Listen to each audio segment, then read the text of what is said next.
hello.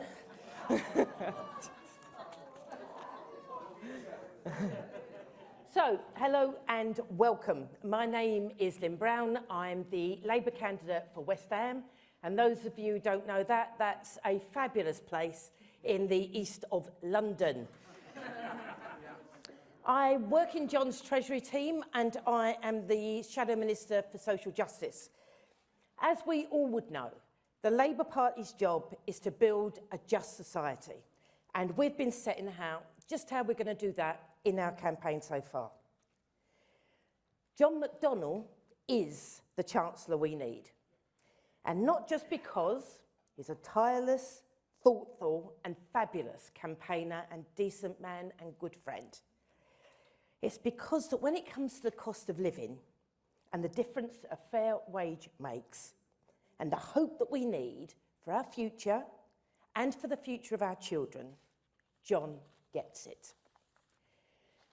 The hope that brings us together and sustained us can feel a bit dim at the moment. 2/3 of our young children don't believe that they're going to have a better life than their parents. And if we don't secure the change that's necessary, there are signs that they will be right. And it's not just about Brexit. It's not just about the threat from climate change. It's about how our economy fails to deliver for us all. The housing crisis means that generations have much less of a chance to secure a decent, affordable home. And actual home ownership is so far out of the sight of our children. Over 4 million children today live in poverty. 150,000 children will be living without a proper home at Christmas. It's utterly shameful. On Monday, Channel 4's Dispatches programme let families in poverty tell their own stories. And let's face it, they were heartbreaking. We heard from Cameron, visibly cold and pale, and like his sisters, wearing all his clothes indoors because of the cost of heating. And he told us how they try not to eat a lot in one day, even though most of us are really hungry. It's so cruel that any child has to face this. And it's so unfair that it's happening in a society with wealth such as ours. There are many, many more families like Cameron's. I meet them every day. They face hardship because of Tory policies.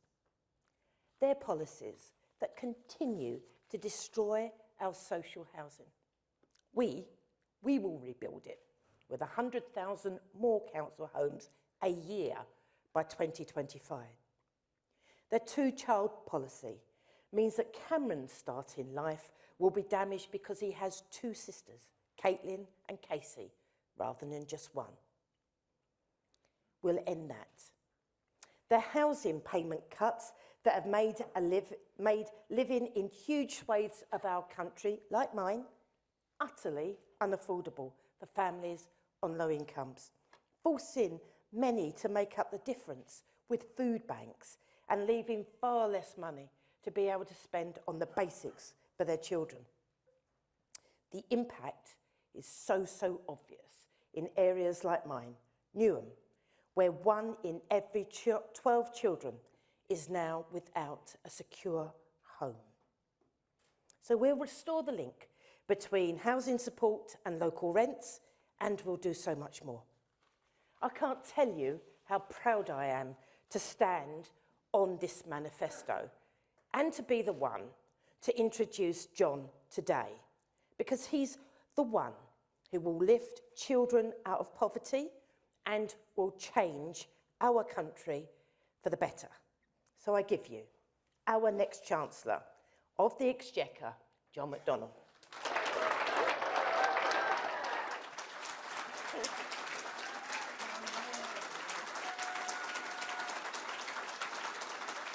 Thank you.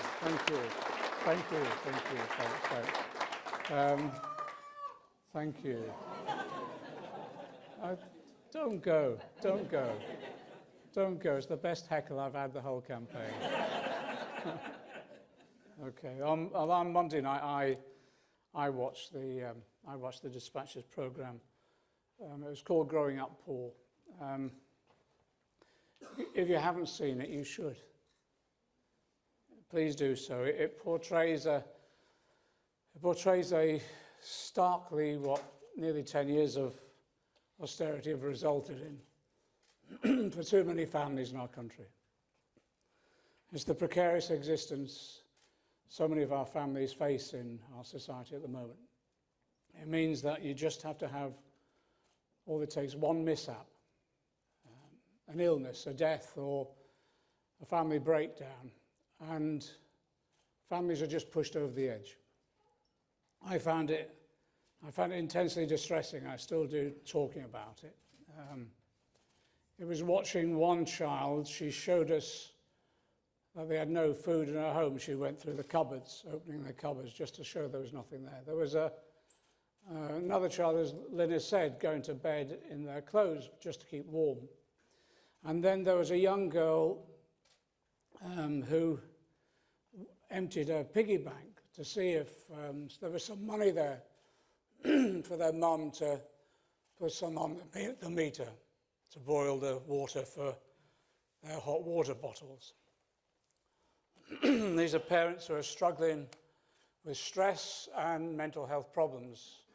And yet in the film you see the wonderful spirit of the children as they helped the marvellous but overstretched volunteers in the food bank, providing so many people with food.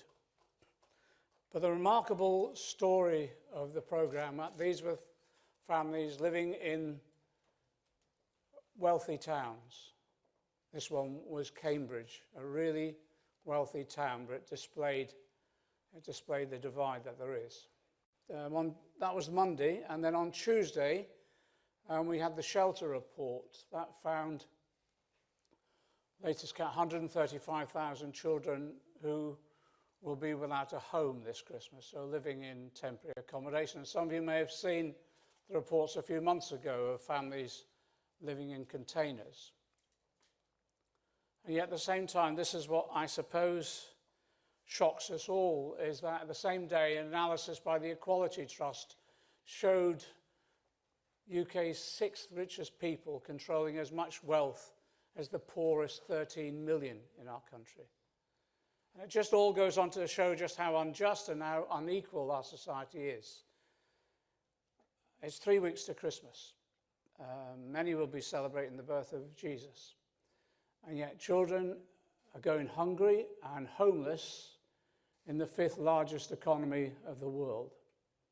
And it just all begs the question, doesn't it, really, to us all, are we really living up to the values of Christianity or any of the other religions or beliefs, for that matter, that we hold dear?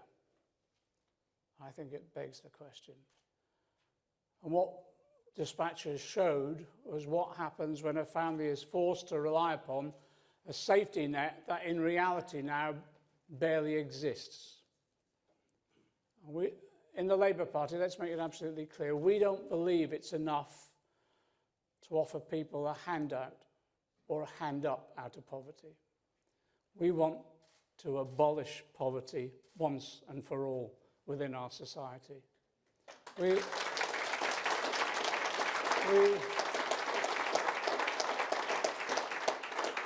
That's why we've committed in our manifesto to abolishing in-work poverty within 5 years. And it's why we're replacing a social mobility commission with a social justice committee.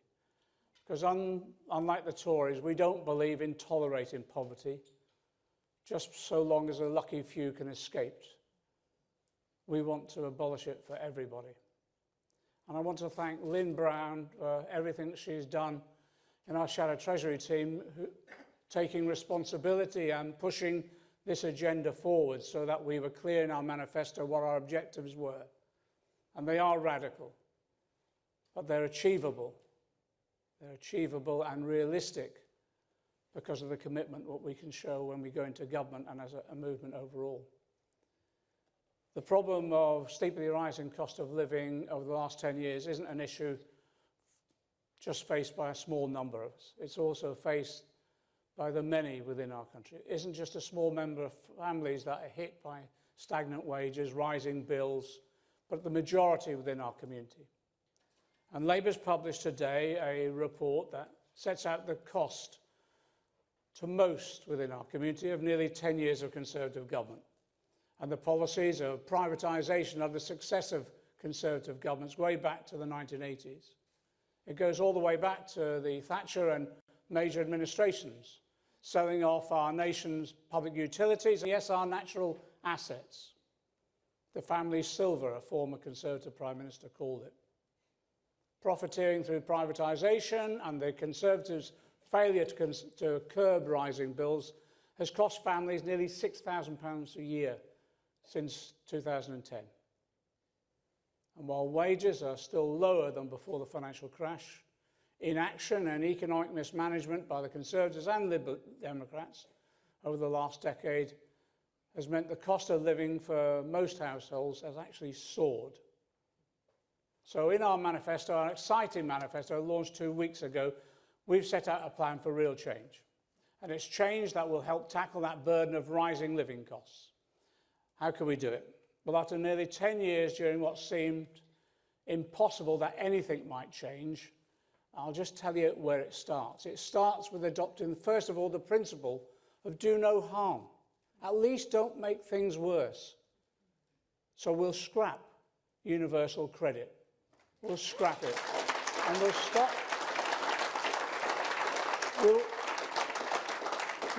its rollout, and we'll put in place a package of fixes, of reforms, while we design the full reform, the replacement that will be fit for purpose to ensure people do not fall into poverty.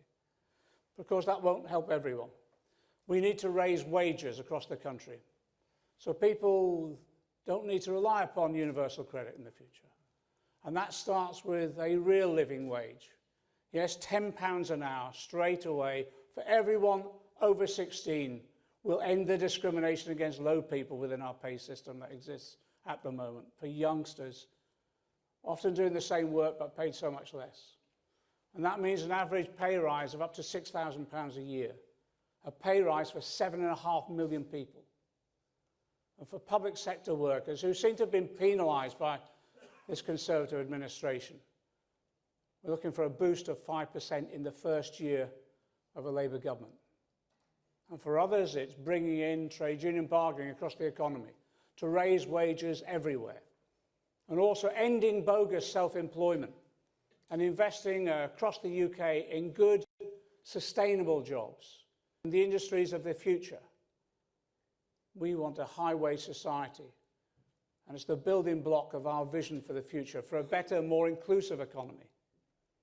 But higher wages are no good if the cost of living continues to race away. And the Tories and Liberals have said that they're opposed to public ownership. They're prepared to tell voters that those voters are wrong to want to control the essentials of our economy. And the Tories' ideological objections have real consequences. Our proposals to bring the major energy companies into public ownership has been independently estimated to save an average £142 a year, while our proposals to retrofit almost every home in the country would slash the average household bill by £400 a year. Getting rid of the dividends being paid out, the overpaid management and the financial speculators isn't just the right thing to do. It doesn't just return the essentials of life to people's hands. It will save you money as soon as Labour get into government and make it happen. So it's no wonder, is it really, that the privatisation fat cats are scaremongering at the moment with their legal threats and the bizarre figures that they're inventing about the costs of our proposals. But, you know, that's not the end of it. Because you've heard the Tories and Liberal Democrats over recent weeks telling you that the essentials of life can't be provided free at the point of use or paid through taxation. And we're told we're dreamers if we think otherwise. These are the same people whose political ancestors would have laughed at the idea of free healthcare or free roads or free education, and they did. And now they're telling you that you can't possibly afford free social care or prescriptions or childcare. Well, of course, these things need to be paid for. In the Labour Party, we know that. It's our members and supporters who provide the care, who look after the young people, and who dispense those prescriptions. Of course they need paying for. And we believe a fair society, if we believe in a fair society, we don't leave all of this to the market so that those with the most can afford them while others can't. And that's why Labour has a fair approach to tax. Yes, raising income tax rate for the top 5%, while we're closing loopholes and taxing income from wealth, the same as that from work. And what a difference that could make. Paying for free childcare, saving on average almost £3,000 a year per child. Providing free school meals for all primary school children, saving parents over £500, and making sure all our children have a decent meal each day. And again, it's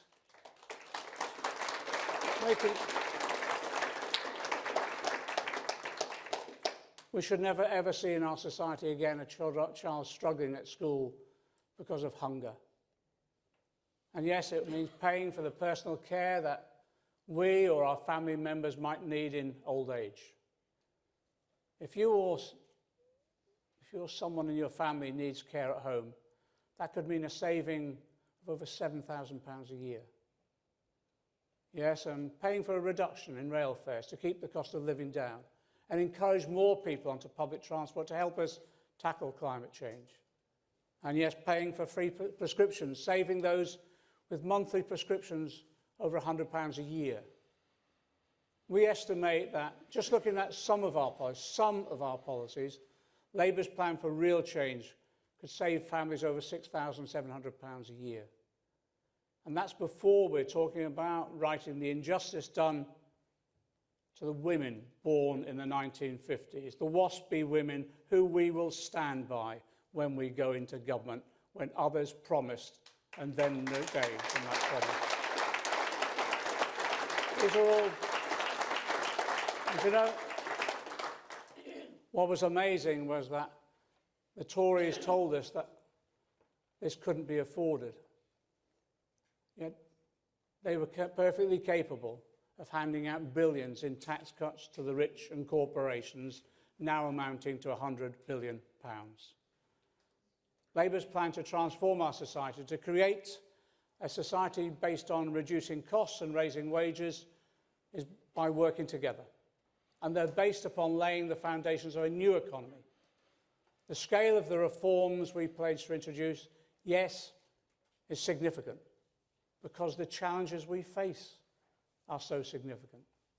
And the question asked of us is whether the level of change we aspire to is achievable, realistic. And nearly 10 years of Conservative and Lib Dem governments imposing austerity on our society, yes, has limited some people's ambitions for the future of our country. And it's understandable that confidence in a potential for a better future has been damaged by a Conservative political narrative that has undermined the hope that change can be brought about. And that's why, for those of us who believe that real change is not only necessary but readily achievable, we need to spell out in detail how concretely, step by step, that change can be brought about. And we've done that through our manifesto and the costing of the manifesto in our grey book. And I'll be saying more about that in the days ahead before the election itself, so that before polling day, people will know not just what we want to achieve, but just how we're going to achieve it. This election campaign began for me in Liverpool, in the city of my birth. Only last week, the people of that city were forced to relive again the trauma of the Hillsborough disaster. The memory of a previous Conservative government came back, how it treated the North, the Midlands, Wales and Scotland, football fans and the working class people altogether. I remember Hillsborough. I remember the tragedy like it was yesterday. I remember the brave campaigners who've fought for justice ever since. And actually, I also remember how my closest of friends, Jeremy Corbyn, one of the bravest politicians, stood up for them, stood for the fight for justice that was denied them. Those killed and then lied about at Hillsborough, lied about and abused, including by the present Prime Minister in his days as a journalist. People need to remember what the Conservatives have done to us over the decades.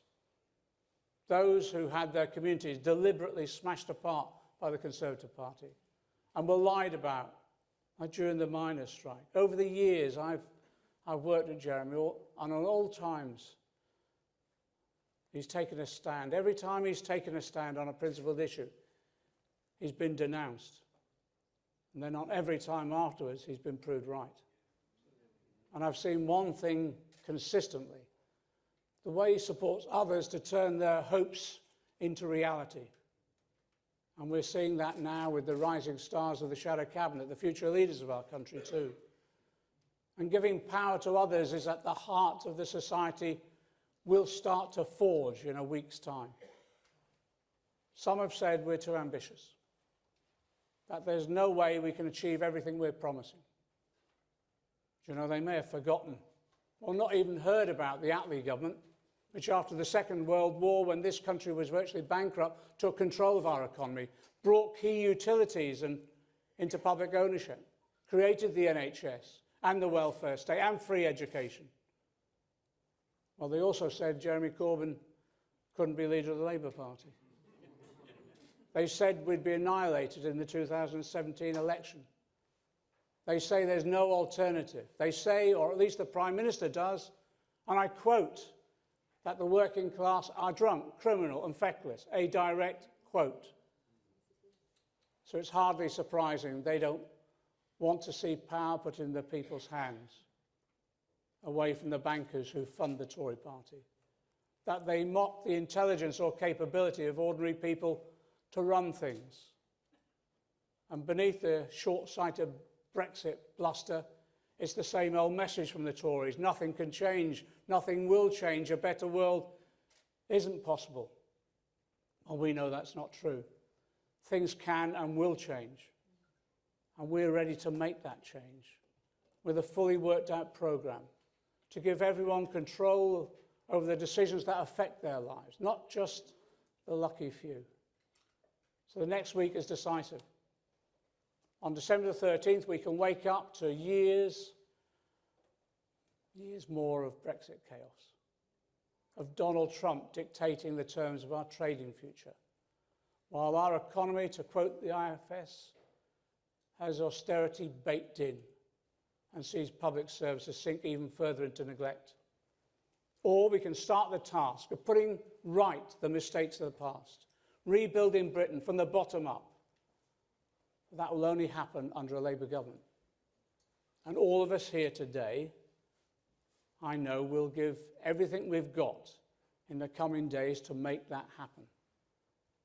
For those families whose children will have their dinner from the food bank and who are homeless and have no permanent secure home over their heads on Christmas Day, we're going to give them a Christmas present that will transform their lives. And that Christmas present will be a Labour government. Solidarity.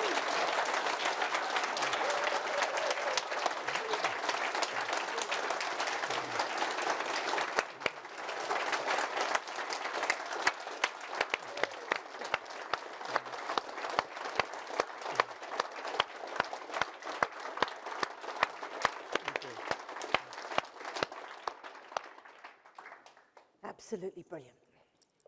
So, some of you don't know me. I've spent my first years in Parliament in the Whip's office.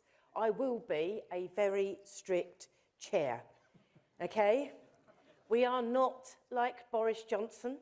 We are not avoiding scrutiny. And we believe in a free press, even if some question is hostile or we don't agree with what a media outlet has chosen to do during this election campaign, the journalist will be heard and will be heard with respect. There is no question that John can't answer. We will not be booing. It is not our politics, and I will not tolerate it. Okay? Good. So first of all, we're going to take some questions from the press who are here today. I'm not going to be able to see you because of the lights. So if you could stand up, tell us who you are and where you're from. Jason Farrell, Sky News. Hello. Is the President of the United States lying when he says that the NHS isn't on the table in trade talks? Okay, all the evidence that we've seen has demonstrated objectively that it is. But Donald Trump has a passing relationship with reality and truth sometimes.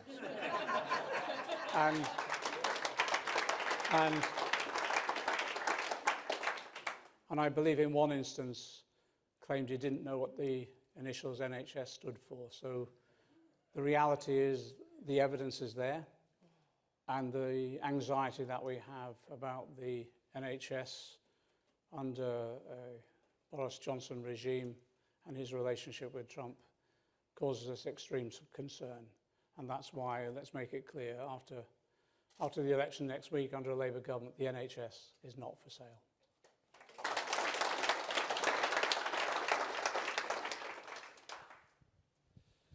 Hi, John. Mikey Smith from The Mirror.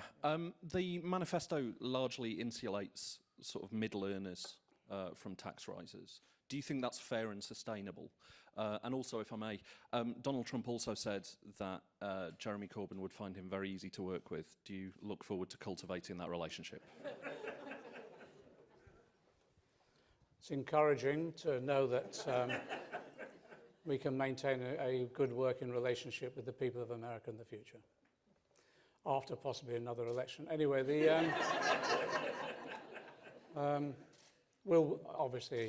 Jeremy will work with leaders all over the world, including Donald Trump, and we'll ensure that whatever happens in the future, we'll look after the interests of our own people as well as those across the globe. We'll always want to secure global cooperation, particularly around securing peace and stability for the world. We'll work with whoever to do that. With regard to the issue around taxation, we've set out our proposals. We believe that our tax proposals introduce a fair taxation system. The reason that we are trying to limit the impact upon wider society is because, exactly as we've said today, middle earners as well as low income earners have suffered as well, and they've been hit pretty hard as a result of rising cost of living, and a lot of that is directly as a result of government policy. What we're trying to do is introduce a fair taxation system. It does mean that those with the broader shoulders should pay more and bear the bigger burden, but it does also mean, let's be clear, corporations and the rich will pay their taxes. And that means we're introducing a comprehensive enforcement and transparency program for taxation, which will enable us to tackle the large scale, and some would argue industrial scale, tax avoidance that goes on within our society. You know, and I say time and time again, in the last election, and people have heard this from before, in the last election, I was accused of having a magic money tree, and it's extraordinary that the Tories have now got a magic money forest in their hands at the moment. But I tell you, if there is a magic money tree, it is in the Cayman Islands, and we are going to dig it up, and we're going to bring it back here.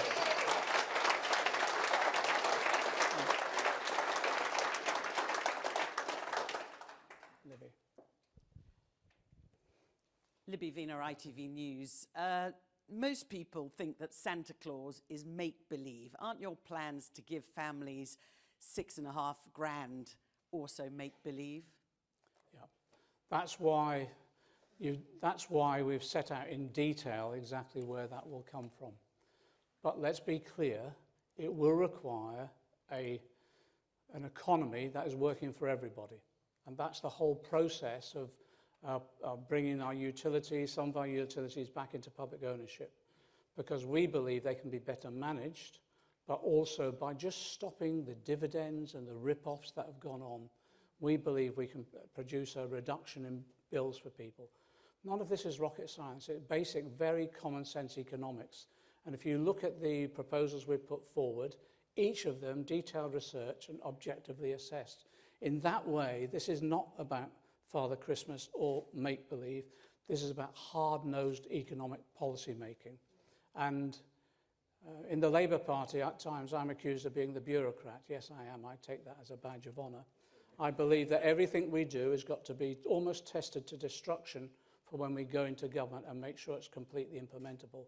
And that's what we've done. And we've done it over time, and we've done it in meetings like this. So our manifesto is grassroots up written, and then it was tested against the experts working in the front line, as well as those who are involved in the detailed research around these matters. So this is a readily implementable, achievable program.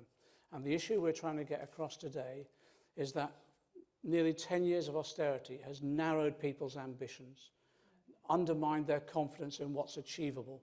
And we mustn't be held back by this almost self-limitation that's imposed upon us by those who still control wealth and power in this country and don't want to see even the level of redistribution we're seeking here to ensure that we have a growing economy in which there are fair wages, in which people get decent public services.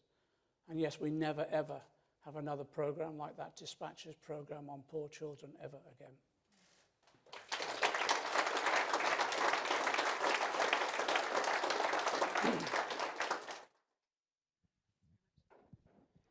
Hi there, I'm Coletta Smith from the BBC.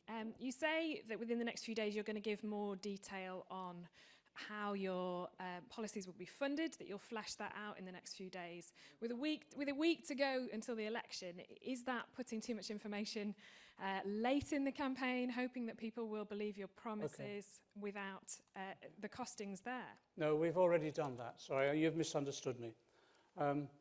We've already put the costings out there. The manifesto is fully costed. We published the grey book. Look at the grey book. It's a detailed costing of all that we're doing. And we set out there the costing, the funding source. And if you look in the detail of that, I was the first Shadow Chancellor ever to do it. I did it in the last election, I've done it in this. Compare that to the threadbare notes that we got from the Conservative Party. But also what I was referring to is over the next few days as well, just as we've done for each policy, I'll be putting that together and people will see what the first 100 days of a Labour government will look like.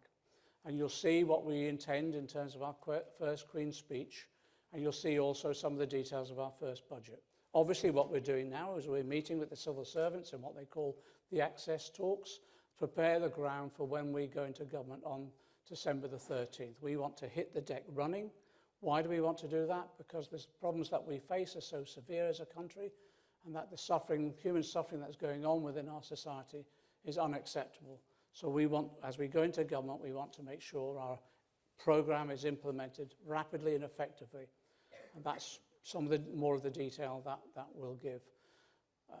The most important thing, though, is to recognise that, as I said earlier, our manifesto was written from the grassroots up. Lynn and I and the Treasury team, every other Saturday, we've been touring around the country for the last couple of years. We've been holding meetings in towns and villages and cities as well, talking about what are the needs in their particular area, what has to be done to transform their lives and their local economy. And we've gone along, yes, with a menu of some of our policies to see whether they'd work in that particular area. And people have said yes or no, but how about these other ideas? So ideas have emerged that we've now built up into manifesto. That's where free broadband came from. Free broadband came from towns that we visited that were saying, we're being held back, we can't get the investment, because the speed of our broadband here is pathetic. And so we said, what is needed? That's where our railway investment programme came from. Individual lines were identified, so this could release the potential of this particular town, this region, with this levels of investment. And that's what we've done. So all of those policies are there. But now in this next few days, what we need to ensure is that people know just how in phasing that will be done. It's an exciting period, but it's important that we communicate our policies, and that's what we've done, but it's also important that we're ready for the implementation as rapidly as we possibly can, because the need is so severe, and that includes the existential threat that we face in terms of climate change as well. We can't wait. We can't wait to get into government, but we can't wait for the implementation of those policies because they're so desperately needed. Thanks.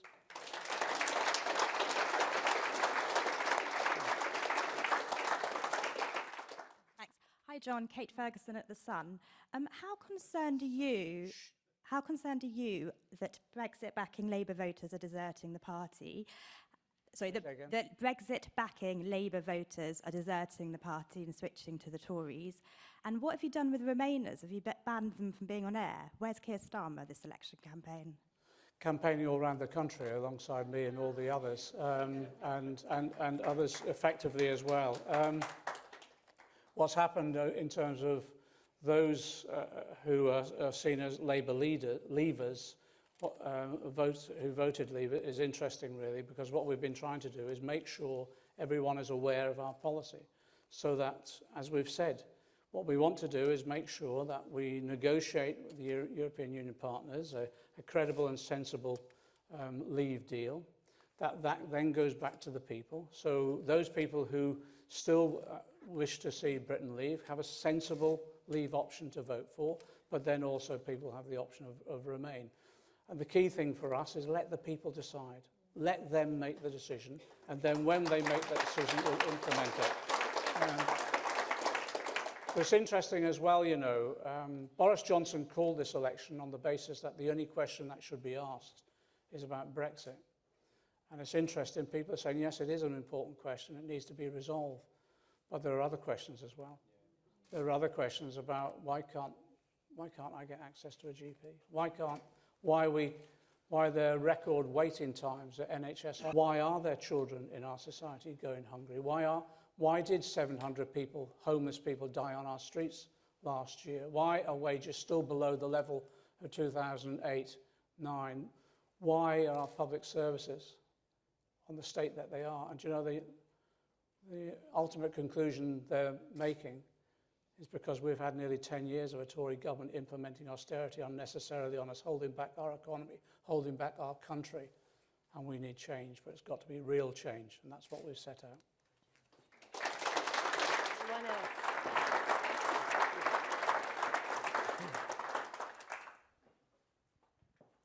Hi, Daniel Martin from the Daily Mail. Do you support the RMT in holding 27 days of strike action on South Western Railway?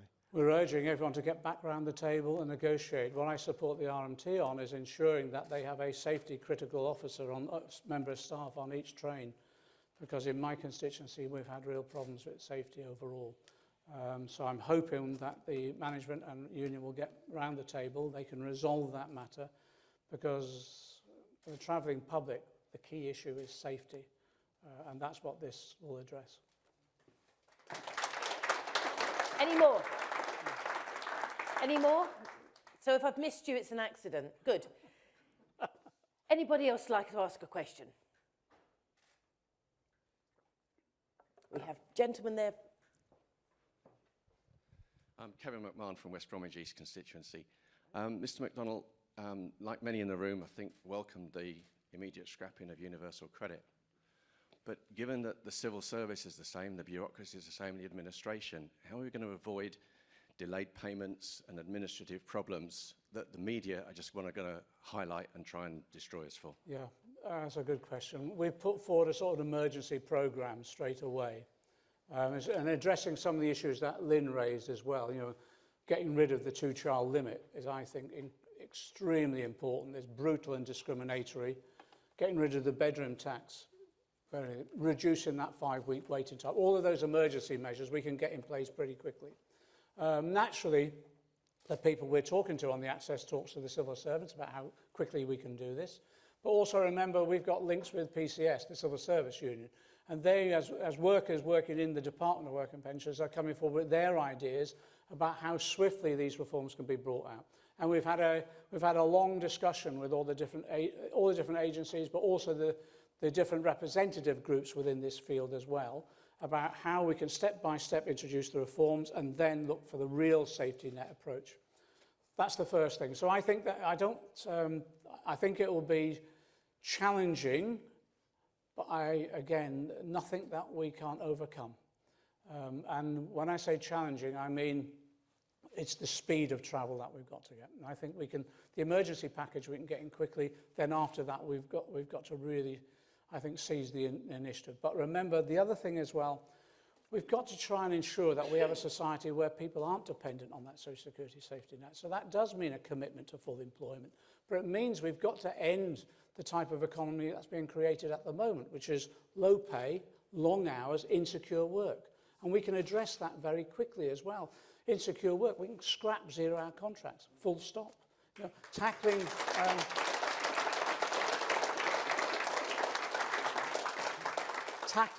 low pay by having a real living wage, absolutely critical. But we want to restore sectoral collective bargaining. And basically, 25 years ago, about 80% of us had our wages determined as a result of sectoral collective bargaining. And it was undermined as a result of some of the undermining of trade union rights. And as a result of that, you can almost see the graph where wages then start stagnating or being held back. So the restoration of sectoral collective bargaining, I think, will ensure a greater element of wage justice within our society too. So in that sort of holistic approach, we can tackle poverty, but then we can start ensuring that the safety net itself never allows anyone to fall through again. One other group that Lynn has mentioned in the past as well is we've got to look at the people who've been hit hardest as well. It's children, but it's also disabled people too. Disabled people over the last 9 years have been treated with a brutality, I think, that we've never seen before for a long time in our society. And it comes to it when a UN rapporteur comes to this country and produces a report and refers to the systematic abuse of the human rights of disabled people. Or another UN rapporteur comes here and talks about destitution, not just poverty, destitution. So there's issues, again, with focusing on disabled people that we can assist people greatly. Scrapping the work capability assessment once and for all, I think, would be one of those things because of the trials that put through. Can I say the other issue as well for us that we've been working on is obviously the issue of free personal social care, which is absolutely critical to sustain so many people. And again, we've put it in the manifesto, it's fully costed in the grey book, and the implementation of that will be speedy. And I think it will produce a remarkable turnaround in the quality of many older people's lives as well. Yeah. Sister there with the stripy. Yes. My name's Josie Kelly and I live in the Worley constituency. And my question is about the WASPI women and particularly the announcement the other day about the compensation package. But I wondered why in the manifesto it wasn't more it wasn't articulated much more forcibly, shall we say, and it didn't seem to be actually costed in the way that you pronounced on the package later. So could you perhaps explain for me, because that's a question I have been asked about, and I'd like to hear your views on why it wasn't so prominent in the manifesto. Thank you. Number of reasons. One, in the manifesto we put specifically that the commitment that we'd bring forward a scheme, and that's what we did. We've been working on the scheme for 18 months now, and it was a matter of timing, and I wanted to time it in a way where it got the fullest attention possible. And doing it on the manifesto day itself, I think it would have been swamped by other issues. That's part of the reason for it. But also, there was an element whereby we also wanted to take a lot of people with us. So there's a lot of conversations going on to prepare the ground for that happening. So when we produced it, we wanted to ensure everyone had the details of the scheme, and then also they could go on the website and to the calculator. But also we wanted to make sure everyone understood the total package of expenditure that is required and how that would be done. Doing it on the manifesto day, I think, would have had it swamped by other things, and I wanted a specific day in which all attention was focused on that, so people got all the information that they wanted. And it was a matter of making sure all our experts were talking to everyone in advance of that announcement itself, and they were fully briefed, and that took a lot of effort. And it was all done by volunteers. It was terrific, the work it was done. But we had to be straight with people as well. You know, it's a large amount of money. We're talking about 58 billion pounds, but we were trying to explain to people that, you know, if the government had lost in court as it did on the bedroom tax or as it did on the lung conditions, it would have had to been paid for as a contingency anyway. The money will be paid over 5 years, and it'll be raised over five years as well. And when I've sat down with the number of the WASPI women's groups and others and said this is a lot of money, and quite rightfully said, well, you know, this government has just given away 100 billion to the rich and the corporations, and when the banks were floundering, you know, people were finding hundreds of billions, let alone 57, 58 billion. So it was putting it in that context itself. There's a sense of urgency about this as well. I wanted a simple scheme that we could introduce quickly because there's a large number of women who are older and some who have various conditions and there's a lot of ill health so therefore it needs to speedily get the money to them. But then also there's a lot of older women involved, obviously, that they feel that their quality of life has been damaged. There's some women who have been forced into penury, real poverty. And there's others who'd planned their lives, retirement, you know, being able to take their grandchildren to school or pick them up and things like that. That quality of life has gone. So we wanted a scheme that was simple, straightforward, and readily implementable. And that's what it is. And to be honest, I'm proud of it. I'm actually proud of it. I think it's something worth doing. Who else? Sister at the front. Hi, Teresa Bellis, Meriden. John, I keep hearing the Tories say that they're the party of opportunities, but it strikes me that opportunities, when the Tories talk about it, carries a very hefty price tag. And I'd like you to talk about what the party's going to be doing for young people, particularly our very young children, right up to our students. Yeah.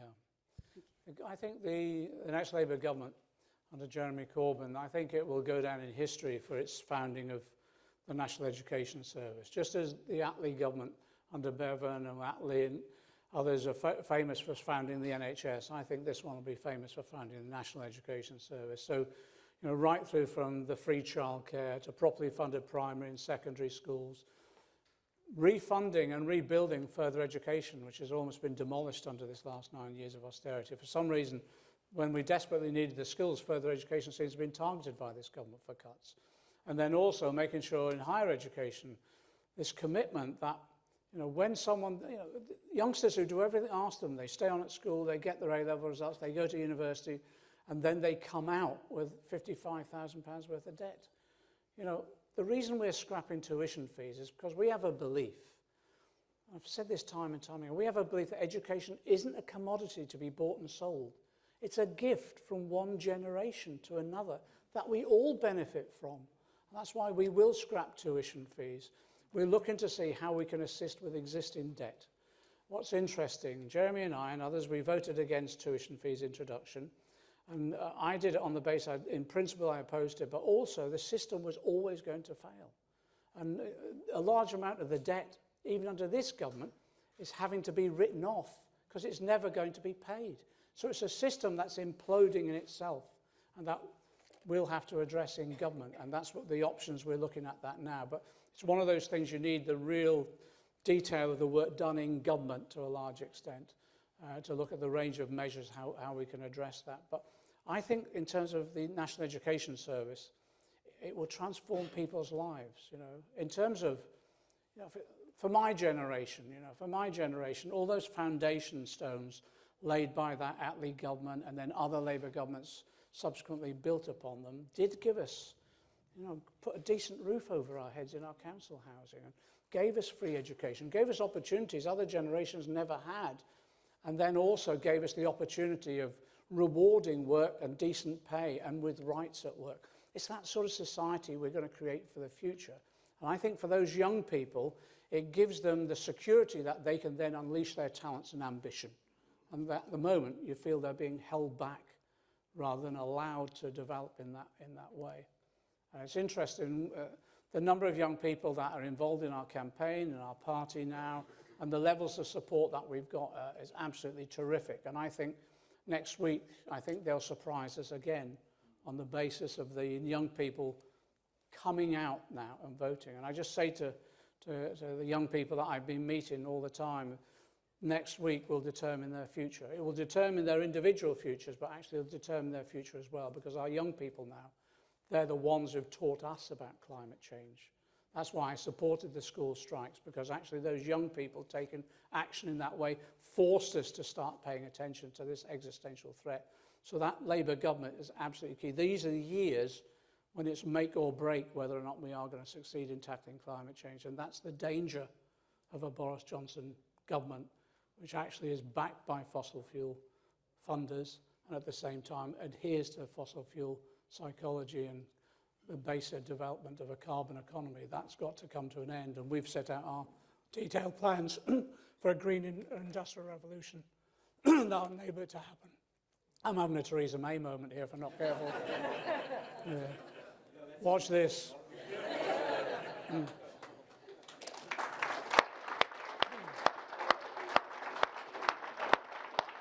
I'm really sorry. I know that so many more of you wanted to ask some questions, but we do have to wrap it up. Can I say you've all been absolutely brilliant.